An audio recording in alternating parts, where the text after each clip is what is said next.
স্বাগত জানাচ্ছি খাতুনগঞ্জ থেকে মধুশিলের সাথে আছে আমি শামীম জাহেদি। জাটকা সংরক্ষণ এবং ইলিশের উৎপাদন বাড়াতে মার্চ এপ্রিল 2 মাস সব ধরনের মাছ ধরা নিষিদ্ধ করেছে সরকার। এর ফলে গত 3 বছরে ইলিশের ধারাবাহিক উৎপাদন বৃদ্ধি খুবই আশাবাঞ্জক বলে মনে করছেন মৎস্য বিশেষজ্ঞরা।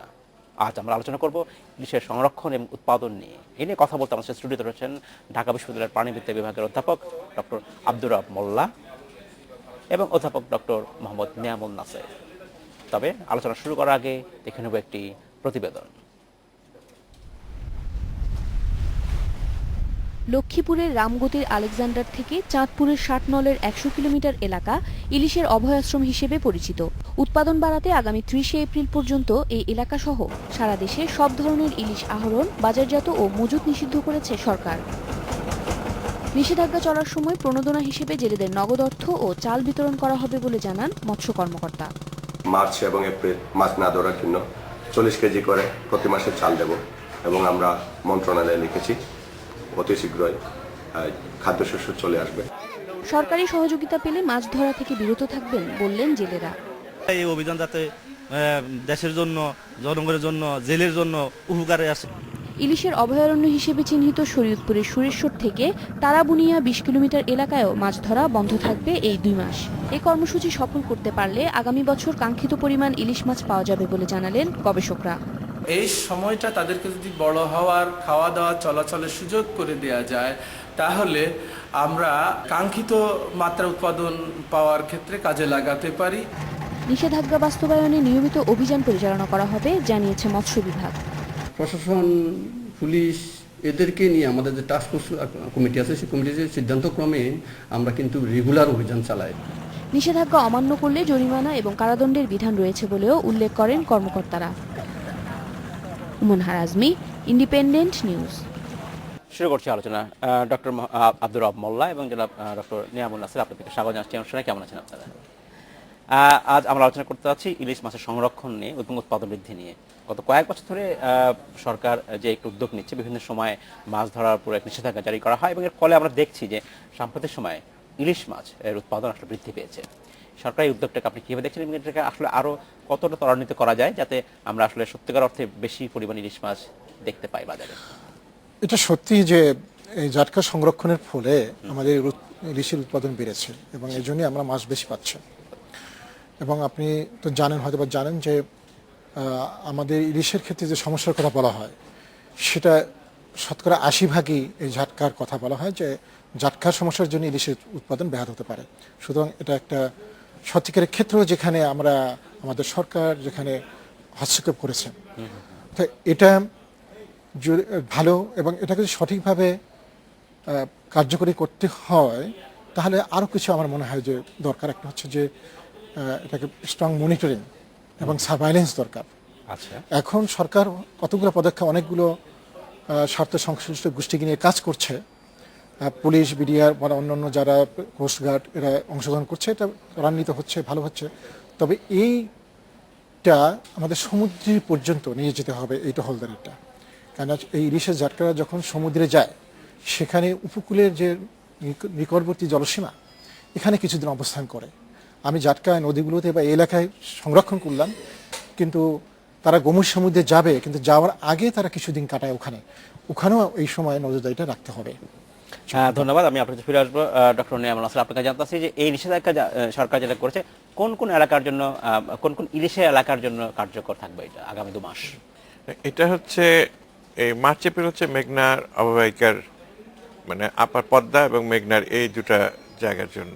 কিন্তু আর একটা নভেম্বর ডিসেম্বর মাসে আরো দুটো আছে, যেটা স্যার একটু আগেই বললেন যে ওইখানে যখন ইলিশরা অবস্থান করতে আন্দারমানিক নদীর ওই টাউনে, ওরা সমুদ্রে যাওয়ার আগে ওই জায়গাটা, ওই সময়টা আবার 2 মাসের জন্য আন্দারমানিক নদীতে এই একই নিষেধাজ্ঞাটা বলবৎ হবে, কারণ তারা এরা প্রস্তুতি গ্রহণ করে কিভাবে সমুদ্রে যাবে। তো যার জন্য এই মানে এই বায়োলজিটা চিন্তা করেই মাছের ওই জায়গাটায় আমরা পরবর্তীতে ওটা ডেটটা দেওয়া হচ্ছে। ধন্যবাদ। কিন্তু ইলিশের যে আমরা যে কথা বলি যে শুধু কি এই একটা উদ্যোগেই ইলিশের উৎপাদন বৃদ্ধি করবে নাকি আসলে আরো কিছু উৎপাদন রয়েছে যেটা আমাদের এর সাথে সাথে কাজের কার্যক্রম বাড়াতে হতে পারে? আর কি বাস্তব আসলে গবেষণা, আমরা প্র্যাকটিক্যাল গবেষণা করছি আসলে? এখন আসলে এখানে অনেক রকমের গবেষণা তো অবশ্যই থাকবে। যেমন সবচেয়ে প্রথম যেটা দরকার হচ্ছে যে আমাদের যে নদীগুলোতে যে ইলিশ আসতেছে সেই নদী প্রবাহগুলা ঠিক আছে কিনা সেটা মেনটেন করতে হবে। কেননা কথায় আসতেছে যে একটা নদীর ধারণ ক্ষমতাটা কত, হ্যাঁ মানে ক্যারিং ক্যাপাসিটিটা কত, এটা আমরা যদি এখন ধরেন কল্পনা করেন যে কোনো একটা নদীতে যদি কম পানি থাকে তাহলে তার ক্যারিং ক্যাপাসিটি কম, নদীর গভীরতা যদি বেশি থাকে তাহলে তার ক্যাপাসিটিটা বাড়বে। আর আমাদের তো কোস্টাল বেল্টে যেখানে এই জাতকারা থাকে সেখানকার পানির কিন্তু সবসময় জোয়ার ভাটার সাথে বাড়া কমা করছে। তো এই জিনিসটা কিন্তু আমাদের বুঝতে হবে যে কোন নদীর নাব্যতাটা, তার পানির প্রবাহর মাত্রাটা কেমন, প্লাস তার যে ধারণ ক্ষমতাটাকে কিভাবে প্রভাবিত হচ্ছে, এবং পাশাপাশি ইলিশ ওখানে খাবার আছে কিনা সেটা আমাদের খেয়াল রাখতে হবে। তো এটা হচ্ছে একটার দিকে বায়োলজিক্যাল সাইড। পরবর্তীভাবে সামাজিকভাবেও কিছু আছে যে জাতকাটাকে আমরা খাবো কিনা, জাতকাটাকে আমরা সংরক্ষণ করবো কিনা, অথবা জাতকার যে জায়গাগুলো আছে সেই জায়গাতে আমরা কিভাবে তাদেরকে আমরা সংরক্ষণ করতে পারি, মানে এই ধরনের পদক্ষেপগুলোতে আমাদের এগিয়ে আসতে হবে। ধন্যবাদ ডক্টর মোল্লা। আপনার কাছে আমরা জানতে চাচ্ছি বিভিন্ন সময় বছরে যে এই নিষেধাজ্ঞা থাকে ইলিশ মাছ ধরবার ক্ষেত্রে, মূলত জাটকা এবং মা ইলিশের ধরবার ক্ষেত্রে এই ধরনের নিষেধাজ্ঞা থাকে। এই দীর্ঘ 2 মাস যদি জেলেরা মাছ না ধরেন তারা আসলে কি হয়ে থাকবেন? তাদের জন্য একটা ব্যবস্থাও আছে, তাদেরকে খাদ্য সহায়তা দেওয়া হয়ে থাকে, কিন্তু এটা পর্যাপ্ত কিনা? কারণ এই কথা এই জন্যই বলছি, আমরা প্রায় দেখি যে আপনি নিজেও বলছিলেন মনিটরিংয়ের কথা, এবং মনিটরিং প্রায় দেখি যে বিভিন্ন জায়গায় এই ধরনের অভিযানে হয় এবং যেখানে আইন শৃঙ্খলা বাহিনী জেলেদেরকে অ্যারেস্ট করে থাকেন, গ্রেপ্তার করে থাকেন এবং জাল আটক করে থাকেন। যে এটা ঘটে অনেক সময়, ঝাটকা আহরণ বন্ধ করতে যেয়ে অনেক সময় অন্য জায়গাতেও তারা হাত দিয়ে ফেলে, অনেক তারা অন্য মাছ ধরছে সেখানেও হস্তক্ষেপ হয়ে পড়ে, এবং সত্যিকার অর্থে যারা জেলেরা এই সময় একটু তটস্থ থাকেন তারাও নামেন না। এবং আমরা বিভিন্ন সময় যখন মাঠে ঘাটে যাই এই কথাটি শুনতে পাই যে তাদের জীবিকার সমস্যা হচ্ছে, এবং আমরা নিজেরা বুঝতে পারি জীবিকার সমস্যা হয়।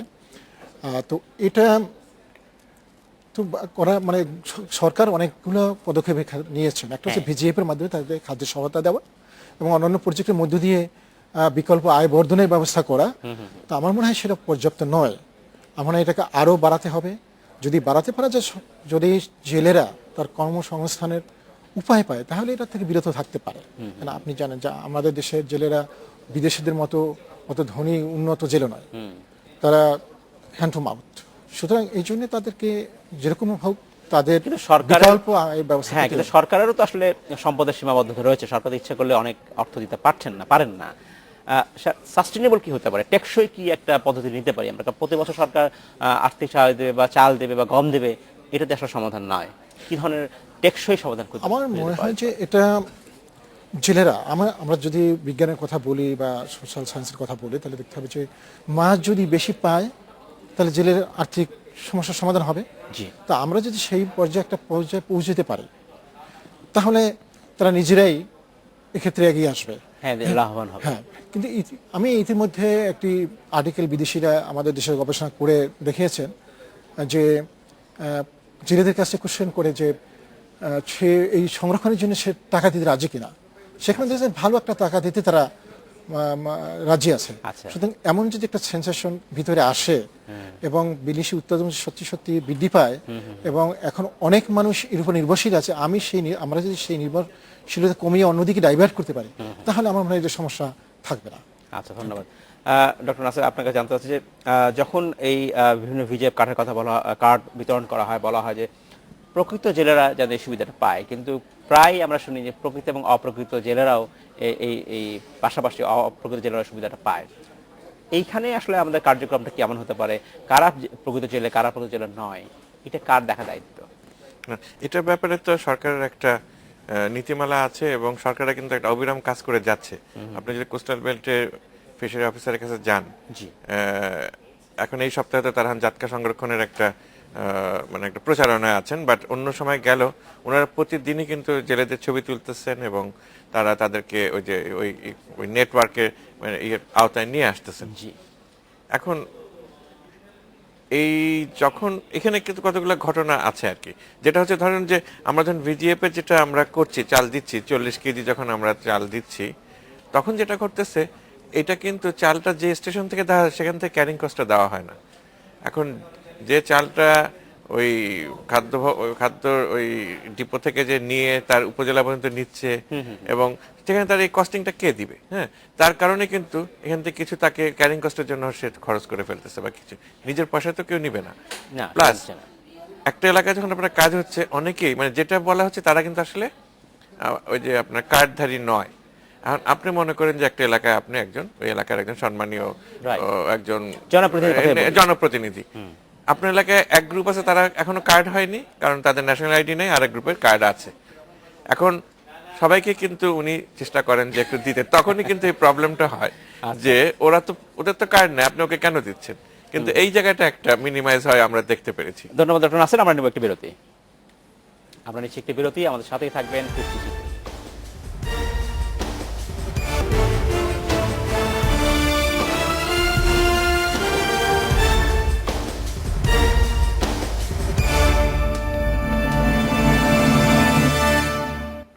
স্বাগত একবার খাতুনগঞ্জ থেকে মতিঝিল। আজ আমরা আলোচনা করছি ইলিশের সংরক্ষণ এবং উৎপাদন নিয়ে। এই নিয়ে কথা বলতে আমাদের স্টুডিওতে রয়েছেন ঢাকা বিশ্ববিদ্যালয়ের প্রাণীবিদ্যা বিভাগের অধ্যাপক ডক্টর আব্দুর রব মোল্লা এবং একই ডিপার্টমেন্টের অধ্যাপক ডক্টর মোহাম্মদ নিয়ামুল নাসির।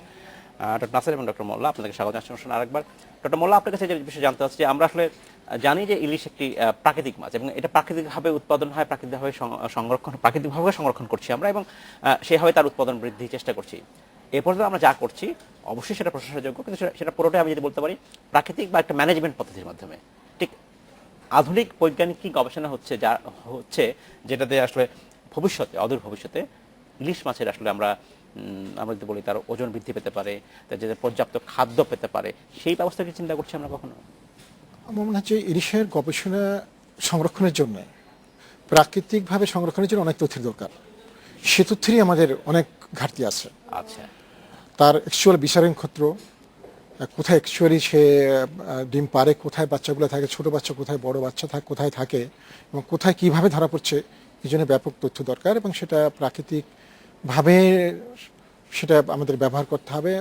এই তথ্য পেতে হলে যদি আমরা ভালো ইকুইপমেন্ট, আধুনিক ইকুইপমেন্ট ব্যবহার করতে চাই, সেটা আসলে অত্যন্ত আধুনিক। এটা স্যাটেলাইটের সাহায্য নিতে হয়, ট্যাগিং করতে হয়, যেটা অত্যন্ত আধুনিক। এছাড়াও দেখেন ইলিশ মাছের চাষেরও একটা চিন্তাভাবনা অনেক দিন আগে থেকে করছে, সেটা ব্যর্থ হয়েছে অনেকখানি ব্যস্ত, কিন্তু অনেক জায়গাতে ইন্ডিয়াতে কিন্তু অন্যভাবে করছে। তারা অনেকখানি কিভাবে করছে, তারা কোনো একটা এলাকাতে ঘের দিয়ে ইলিশ মাছ সেখানে রেখে ছোটখাটো চেষ্টা করছে। তো আমার মনে হয় অদূর ভবিষ্যতে আমাদের ইলিশ মাছের হ্যাবিটেটকে, আভ্যন্তরীণ জলাশয় হ্যাবিটেট তৈরি করতে হবে। এটা একটা আর্টিফিশিয়াল প্রসেস। আমাকে তার জায়গা খনন করে তার মতো হ্যাবিটেটগুলো তৈরি করতে হবে, হ্যাবিটেটগুলো রক্ষা করতে হবে। ফিডিংয়ের কথা আমি ওপেন ওয়াটার বলি না, কিন্তু ফ্লোয়িং ওয়াটার ফিডিংটা হয়তো সেখানে কার্যকরী হবে না। জি, তো আমার মনে হয় যে তার যে বায়োলজিক্যাল বিহেভিয়ার এগুলো যথেষ্ট, এবং সমুদ্রে কোথায় যায়, কিভাবে যায়, আমাদের ফিশিং প্যাটার্নটা কি, কখন কোথায় ধরা উচিত হবে না, এই জন্য জিনিসগুলো অনুসন্ধান করাটা খুবই জরুরি। এবং এটা আমার মনে হয় ইন্ডিয়া আমাদের সাথে এদিক দিয়ে অনেকখানি আগে যাচ্ছে। ধন্যবাদ। আমি আপনার কাছে ফিরে আসবো।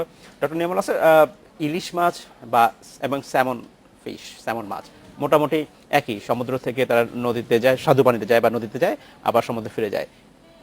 স্যামন মাছ নিয়ে বেশ কিছু গবেষণার কথা আমরা শুনি, মানে আমরা দেখি। ঠিক ইলিশ মাছ আমাদের এই অঞ্চলের জন্য খুব সুস্বাদু মাছ এবং খুবই জনপ্রিয় মাছ। সেক্ষেত্রে ওই গবেষণা লব্ধ যে ফলাফল ওয়েস্টার্ন কান্ট্রিতে, সেখানে আমরা নিতে পারি কিনা এখানে? এটা আসলে স্যামনটা ইলিশের এর বায়োলজি আসতেছে, এটা তার জীবন চক্রটা একই রকম হলেও ওদের খাদ্যাভ্যাস কিন্তু ডিফারেন্ট। স্যামন হচ্ছে কি রাক্ষসী মাছ, ওরা বিভিন্ন রকমের চিংড়ি এবং অন্যান্য মাছ বা ধরে খায় এবং তারা অনেক অল্প পানিতে চলে আসে, এটা একটা। কিন্তু আমাদের ইলিশ কিন্তু তা না, ইলিশ হচ্ছে প্ল্যাঙ্কটন ভোজী এবং তারা প্ল্যাঙ্কটন এবং পানি থেকে তারা বিভিন্ন রকমের শৈবাল, প্ল্যাঙ্কটন এগুলা খেয়ে থাকে। আর একটা জিনিস যেটা ইম্পর্টেন্ট, যে স্যামন কিন্তু ঠান্ডার পানির মাছ। আচ্ছা, যার জন্য তার শরীরের যে শরীরবৃত্তীয় যে কার্যক্রমগুলো অন্যরকম।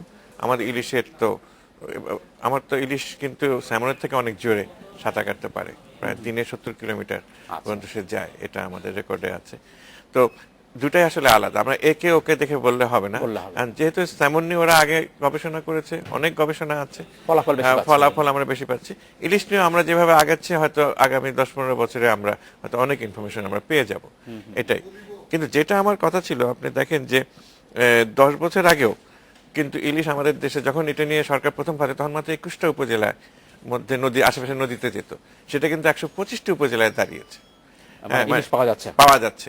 মানে তার পাশে নদীতে যাচ্ছে। মানে কি, আমি এটা উপজেলা বলার মানে হচ্ছে এখন কিন্তু 125টি উপজেলার উপজেলা ফিশারি অফিসার কে ইনভলভ করা হচ্ছে যে তোমার পাশের নদীতে কিন্তু ইলিশ কদিন আছে। আগেও সংবাদপত্র দেখেছি যে রাজশাহীতে ইলিশ মাছ পাওয়া যাচ্ছে পদ্মায়, জি। যেটা খুব সাম্প্রতিক সময় আমরা কখনো শুনি। না, তারা 10 বছর আগে তাকে পাহারা দিতে হতো না, নদীতে যেতে হতো, কারণ ওখানে ইলিশ নাই। যেতে পারবে। হাকালুকে হাওড়ে উপজেলা অফিসারকে কিন্তু এখন যেতে হচ্ছে, কারণ তার ওখানে ইলিশ আসছে, তুমি পাহারা দাও, কারণ একই আইনের মধ্যে সে পড়ে যাচ্ছে। তো এই জিনিসটা কিন্তু খুব ইন্টারেস্টিং একটা জিনিস। তা এখন সেই হিসাবে আপনি আবার চিন্তা করেন, তার বায়োলজিক্যালি সে যখন এত জায়গায় ছড়ায় পড়তেছে, আমরাও কিন্তু অতভাবে আমরাও হিমশিম খেয়ে যাচ্ছি কিভাবে ওকে ম্যানেজমেন্ট করবো, কারণ সে আরো ভিতর দিকে চলে আসতেছে এবং আরো বেশি প্রসারিত হচ্ছে। তো যেটা হচ্ছে যে ওই ছোট মাছটা যেটা আপনি বললেন যে আরো বড় মাছ পেতে হলে, স্যারও যথার্থ বলেছেন, আমরা যদি ইলিশটাকে যদি আমরা একবার ছাড়ি, তারা যতবার সমুদ্রে যাবে এবং ফেরত আসবে তত তার সাইজ বেড়ে যাবে। আচ্ছা। এই গতবার যে মাছটা আপনার 2 কেজির উপরে ছিল, তাদেরকে সাধারণত 3 বছরের মাছ হিসেবে চিহ্নিত করছে মৎস্য গবেষণা ইনস্টিটিউট। আর যেটা 3 কেজির উপরে, যেটা 3 কেজি 200 গ্রাম, যেটা আমাদের মাননীয় প্রধানমন্ত্রীকে ওনার কাছে গিয়েছিল, সেই মনপুরা থেকে ধরা, ওটার বয়স 4 উপহার, ওটা 4 বছরের, 4 প্লাস বলে ওটাকে। আচ্ছা। 4 বছরের মাছ ছিল।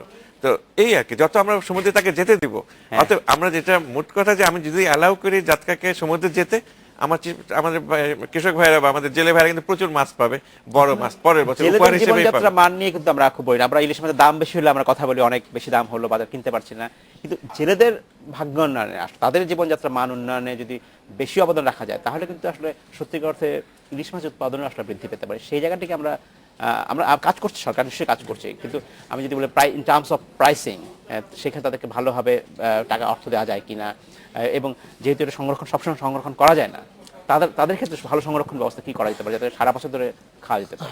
আপনি যথেষ্ট ভালো কথা বলেছেন। এটা আসলে প্রাইসিং এখন এই মুহূর্তে যেটা আছে, এটা অনেক প্রাইস এবং এটা সেমন মাছের সমান দাম। আচ্ছা। কিন্তু কথা হচ্ছে সিজনে কমে যায়, অথবা যে মার্কেটিং সিস্টেম আছে, হয়তো সে প্রান্তিকে যে জেলে আছে তিনি হয়তো বেশি পাচ্ছেন না, আমরা হয়তো বেশি দাম দিচ্ছি। যদি এই যে লিঙ্কেজটার ওখানে যদি কোনো সুযোগ থাকে যে এখানে ইন্টারভেনশন করার, তাহলে তো উনি লাভবান, জেলে লাভবান হতে পারে না। এই একটা। 2 নম্বরে ইলিশের নানামুখী ব্যবহার এবং একে ভ্যালু চেইন বলে ভ্যালু অ্যাডেড যদি আমরা করতে পারি, তাহলে হয়তো বা একটা অন্যরকম ইনকাম হতে পারে। সুতরাং এই দুটো দিকে আমাদের এই ব্যাপারে লক্ষ্য রাখতে হবে। এবং তখন অন্তঃকৃষ্ণ যারা জেলে, তারা 2 মাসের যে ব্যান, তারা খুব সহজেই এটা এখন যখন আপনি দেখেন যে এখনো দাদিয়ান সিস্টেম আছে, ওই সিস্টেম থেকে যদি গভর্নমেন্ট কোনো উদ্যোগ নিয়ে কোনো মেকানিজম নিয়ে আসতে পারে, আর যদি সরাসরি জেলেরা বেশি দামটা পান, তাহলে মনে হয় যে এটা অনেক কাজে লাগবে। ধন্যবাদ ডক্টর আব্দুর রব মোল্লা, ধন্যবাদ ডক্টর নিয়ামুল নাসের। আজকে শেষ করতে হচ্ছে, ভবিষ্যতে আমরা আবার আলোচনা করবো। তো আমরা আশা করবো ইলিশের উৎপাদন বৃদ্ধি পাবে এবং আমরা বাংলাদেশের সবাই আমরা ইলিশ মাছ পছন্দ করি এবং ইলিশ মাছ আমরা খেতে চাই। ধন্যবাদ। এই ছিল আজকের মধ্যে খাতেন গল্পের মধ্যে ছিল। আমাদের সাথেই থাকবেন, দেখা হবে।